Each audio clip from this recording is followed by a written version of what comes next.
In this video, I will be introducing you to the idea of a function. We'll talk about functions and function notation. This corresponds to 3.1 from the OpenStax College Algebra textbook. So first we're going to go over a few terms that you need to know. So a relation is a set of ordered pairs. It's just a relationship between any two things. So a set of ordered pairs is a relationship between x and y, and that's the most common one we'll see in our class. The domain is the set consisting of the first component of each ordered pair. So in other words, it's the x values. The range is the set consisting of the second components of each ordered pair. So in other words, the range is the set of y values. A function is a special relation in which each possible input value leads to exactly one output value. So in other words, the x value cannot repeat. A function is one-to-one if each output value corresponds to exactly one input value. That means there are no repeated x or y values. Okay, so we're going to talk about these throughout this section and throughout the examples. So number one, determine whether the relation represents a function, state the domain and range. So remember that if it's a function, no x values can repeat. So if you look at the ordered pairs, notice that those two ordered pairs have the same x value. So this is not a function. Okay? You can still give the domain and the range of the relation. So the domain is a set of numbers, the x values, so 1, 3, and 1. So 1 and 3 are the numbers in the domain. This is a set, it's just two numbers, so there's no parentheses, it's just the curly brackets. And then the range, actually let me do that in blue so we can make sure we see the difference. The range is the set of x values, the y values. The range is the set of y values. So 2, 4, and 3 are the range. Okay? You don't write a repeated value. So in the example of the domain, you have the 1 appear twice, you just write it once. So each element that appears, you just write once. All right, number 2. So we want to decide if it's a function, state the domain, and state the range. So if I look at the domain, I have 1, 2, 3, and 6. All of those are different, so this is a function.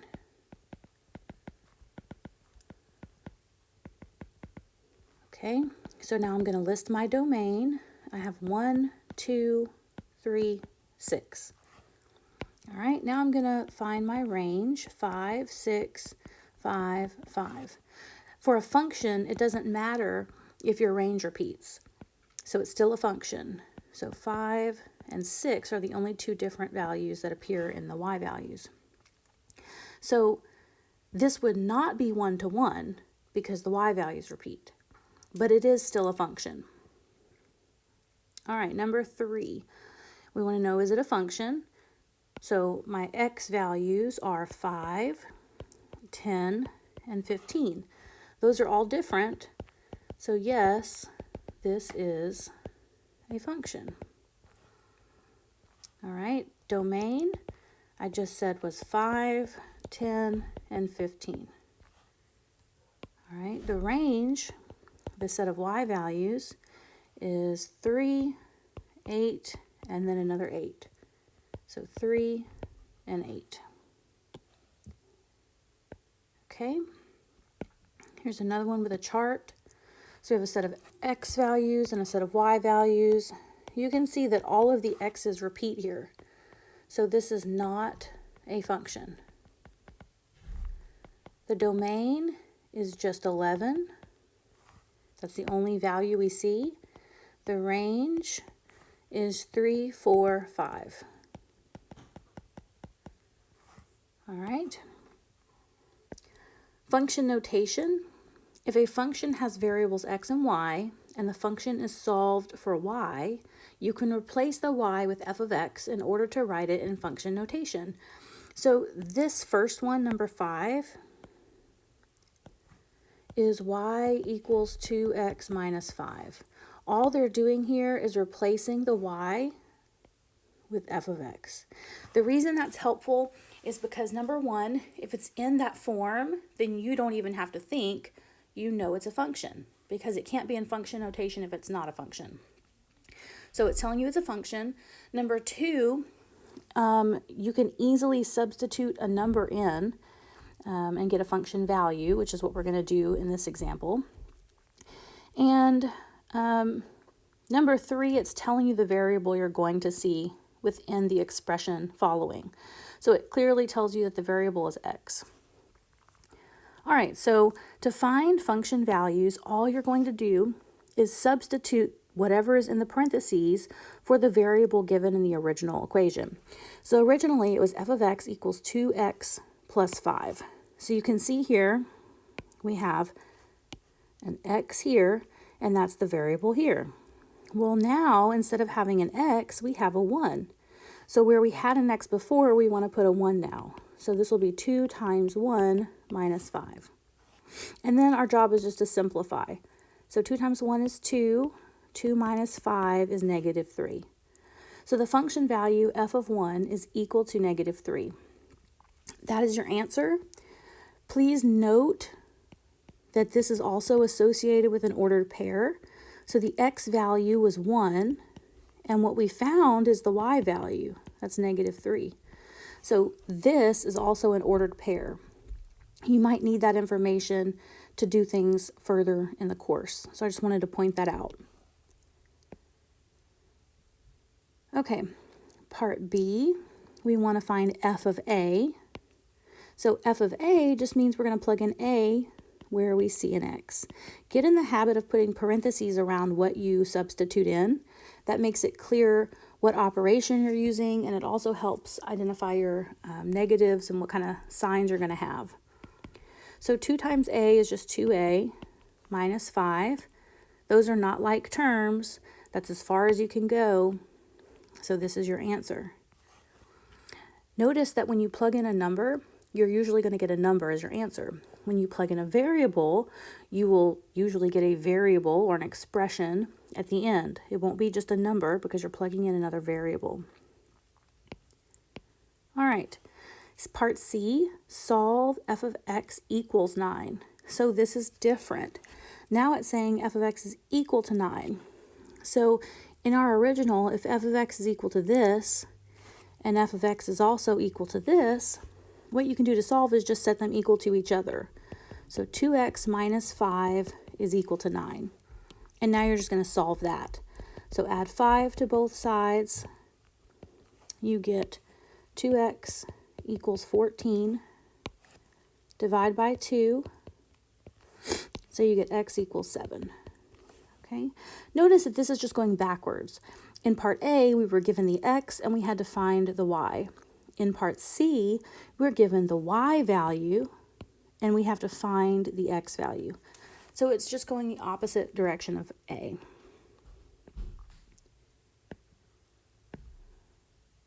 All right, number 6. So this is another one like that. We're going to plug in a negative 2. So we'll have negative 5, then there's an x, so negative 2 squared minus 10 times negative 2. Here is one where you really want to be careful with your parentheses, your order of operations, so you don't make a mistake with the sign. So first thing you need to do is the exponents. So you need to do that first. So negative 2 squared is a positive 4. Okay. Negative 10 times negative 2 is going to be plus 20. Then you have negative 5 times 4 is negative 20. And then negative 20 plus 20 is 0. Okay, so when you plug in negative 2, you get 0 for y. All right, now we're going to do negative y. So we'll have negative 5, negative y squared, minus 10 times negative y. So first, again, we want to look at the parentheses or the exponents first. So we're going to do that. Negative y squared. The two negatives, it'll be negative y times negative y, right? So this means negative y times negative y. The two negatives multiplied together will give us a positive y squared. Then we have to multiply that. So what's in blue highlighted, right? What's shaded is y squared. Then we have to multiply that by the negative 5. So we'll end up with negative 5y squared. Okay, and then negative 10 times negative y is a positive 10y. Those are not like terms, so that's as far as we can go. Okay, so now we have part C, solve. All right, so this is giving us the y value. So up above, here is our y value. So we're going to set those two things equal to each other. So negative 5x squared minus 10x is equal to 0. Okay, so now hopefully you know at this point that this is a quadratic equation because the highest exponent is a 2. So you want it all set equal to 0, and then you want to try some method to solve. I'm going to say let's factor. So we can factor out a common factor. They can both be factored by a negative 5 as well as an x. So if I divide out a negative 5x, I'll have x plus 2 left in parentheses. And now I have this fully factored. So I'm going to set the negative 5x equal to 0, and I'm going to set x plus 2 equals to 0. Divide by negative 5 on this one, and we will get x equals 0. Subtract 2 from both sides on this one, and we will get x equals negative 2. So in this case, we have two solutions, 0 and negative 2.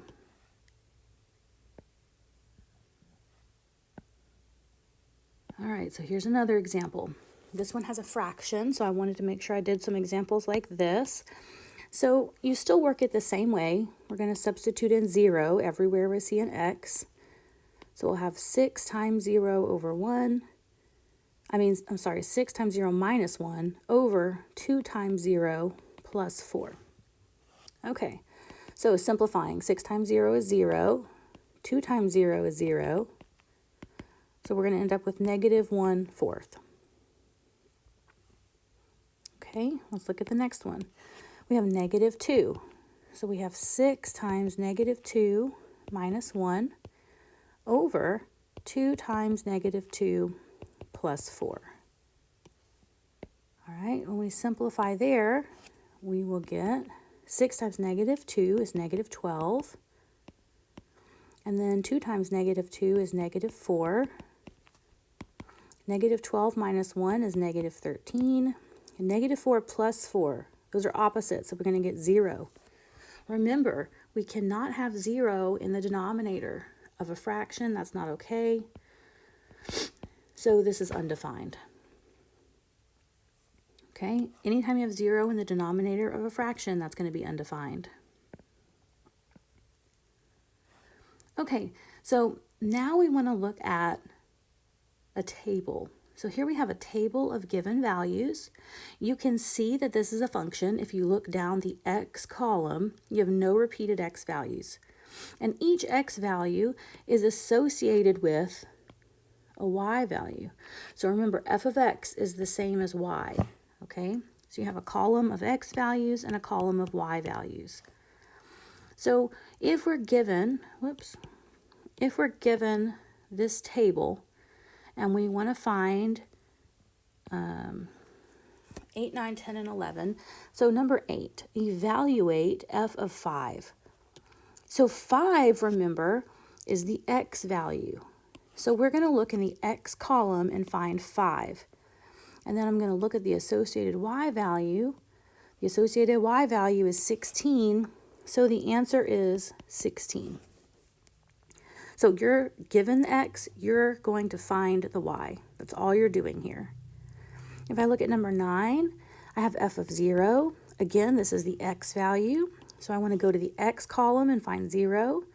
And then I'm going to look over and find the associated y value, or f of x value, and that's 32. So here my answer is 32. All right.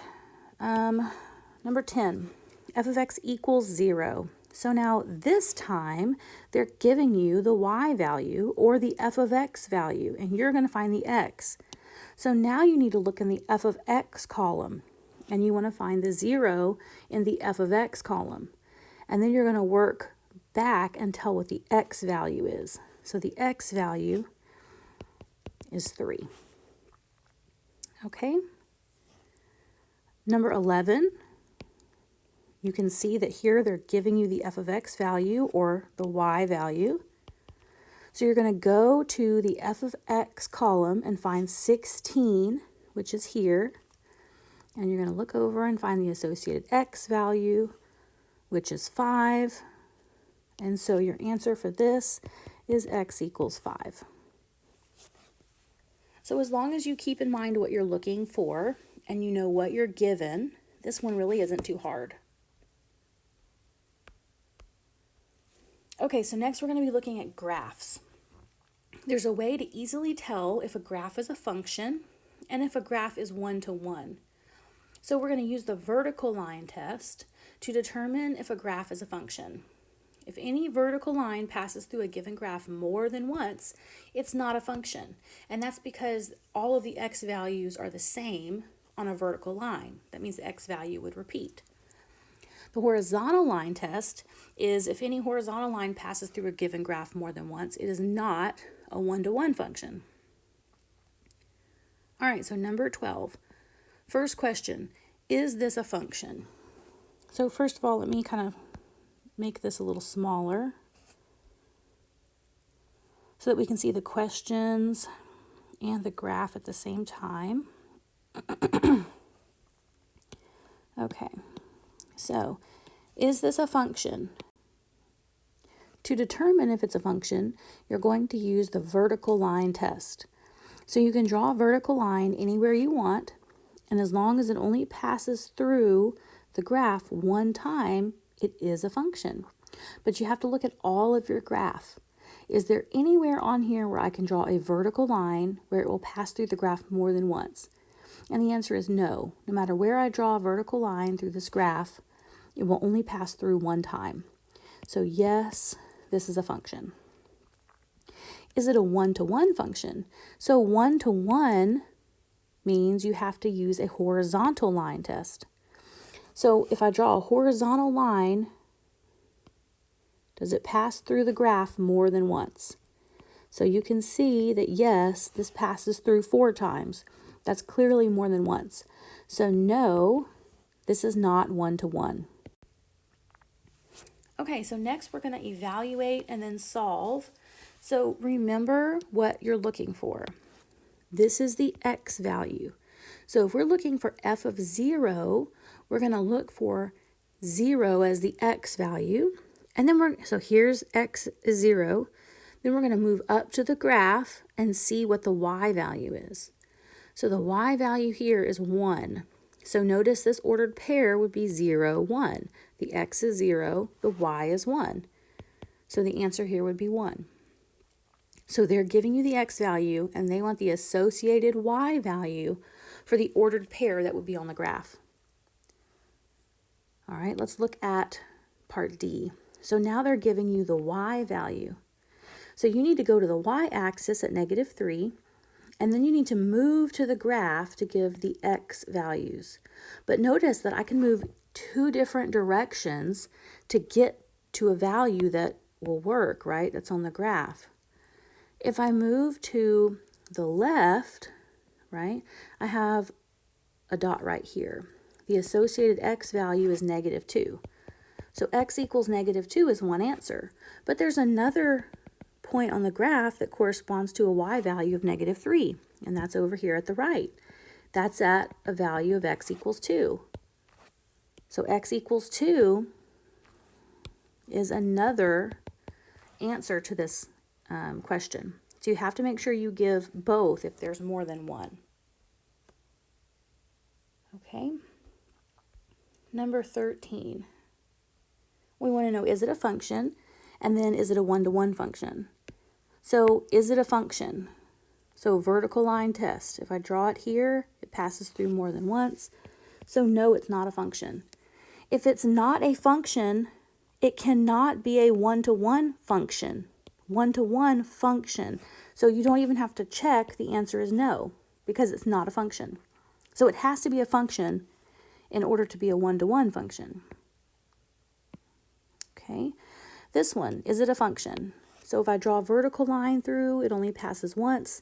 That would be the same no matter where I draw a vertical line. So yes. Is it one-to-one? If I draw a horizontal line, it only passes through once. That's true no matter where I draw my horizontal line. So yes, this is also a one-to-one function. All right, the last thing in this section, I just have these here so that when you look at your notes, if you print these out, you'll have them. If you don't print them out, then you need to write these all down. These are very important. You need to memorize all of these toolkit functions. You need to memorize the name, so the name given. You need to memorize the equation. You need to memorize the graph, and you need to memorize 3 points on the graph. You will be asked to graph toolkit functions, and in future sections, you will be asked to transform these. So in order to transform them, you have to know them. So make sure you memorize these. There are 9 of them, I believe. So the constant, the identity, the absolute value, the quadratic, the cubic, the reciprocal squared, the square root, and the cube root. So these are all of the toolkit functions that you need to have memorized. So start working on that. You need to have that memorized as soon as possible.